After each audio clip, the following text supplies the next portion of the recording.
ग्वालियर जिले के भितरवार इलाके में जुए के फड़ पर छापे के दौरान प्रदीप रावत नामक युवक की नदी में डूबने से मौत हो गई। इससे उपजे विवाद के बाद भितरवार थाने के 2 आरक्षकों को निलंबित कर दिया गया है। इस मामले में परिवार के लोगों ने भितरवार थाने के सामने लाश रखकर करीब 6 घंटे तक चक्का जाम किया। पुलिस अधीक्षक आर के सगर ने दिनेश और अनिल यादव नामक पुलिसकर्मियों को सस्पेंड कर दिया है। दरअसल भितरवार में पार्वती नदी के किनारे दाहघाट की बगिया में कुछ लोग जुआ खेल रहे थे। इसी दौरान भितरवार थाने के 2 आरक्षक अनिल और दिनेश यादव वहां पहुंचे और उन्होंने जुआ खेल रहे युवकों को पकड़ने की कोशिश की। इस दौरान प्रदीप रावत नामक युवक और उसके साथी गिरफ्तारी से बचने पार्वती नदी में कूद गए थे। उसके 2 अन्य साथी भी नदी में कूदे थे, लेकिन वह तैरकर पार हो गए। प्रदीप को तैरना नहीं आता था, इसलिए वह डूब गया।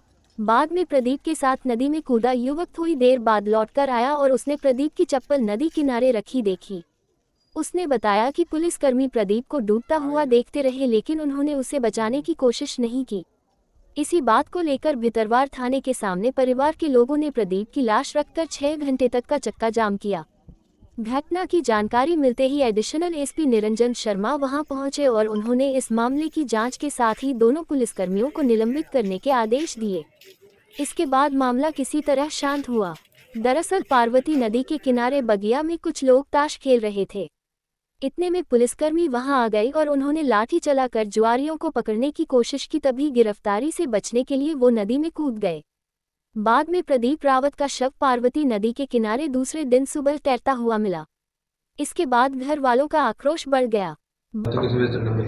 भितरवार थाना क्षेत्र में जो है एक युवक की लाश पार्वती नदी में मिली थी। उसकी पहचान जो है प्रदीप रावत के रूप में हुई।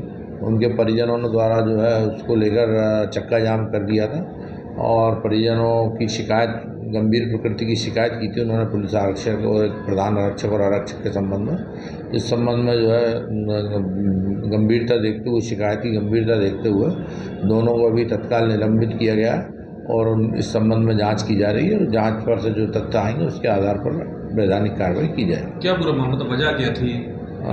ऐसी जानकारी मिली है कि युवक जो मृतक जो पानी में डूब कर मरा है प्रदीप रावत, व उसके अन्य साथी जो है वो जो है नदी के किनारे जो है ताश पत्ती खेल रहे थे और जब पुलिस वालों को आता हुआ देखकर उसके कुछ साथी तो नदी में कूद के भाग गए और इसे तैरना नहीं आता था, तो ये पानी में डूबने से इसकी मृत्यु होना बता रहा है। और इसका चूँकि मृतक का जो क्रिमिनल रिकॉर्ड भी है, इसका ड्रग्स भी लेता था, ऐसी जानकारी मिली है।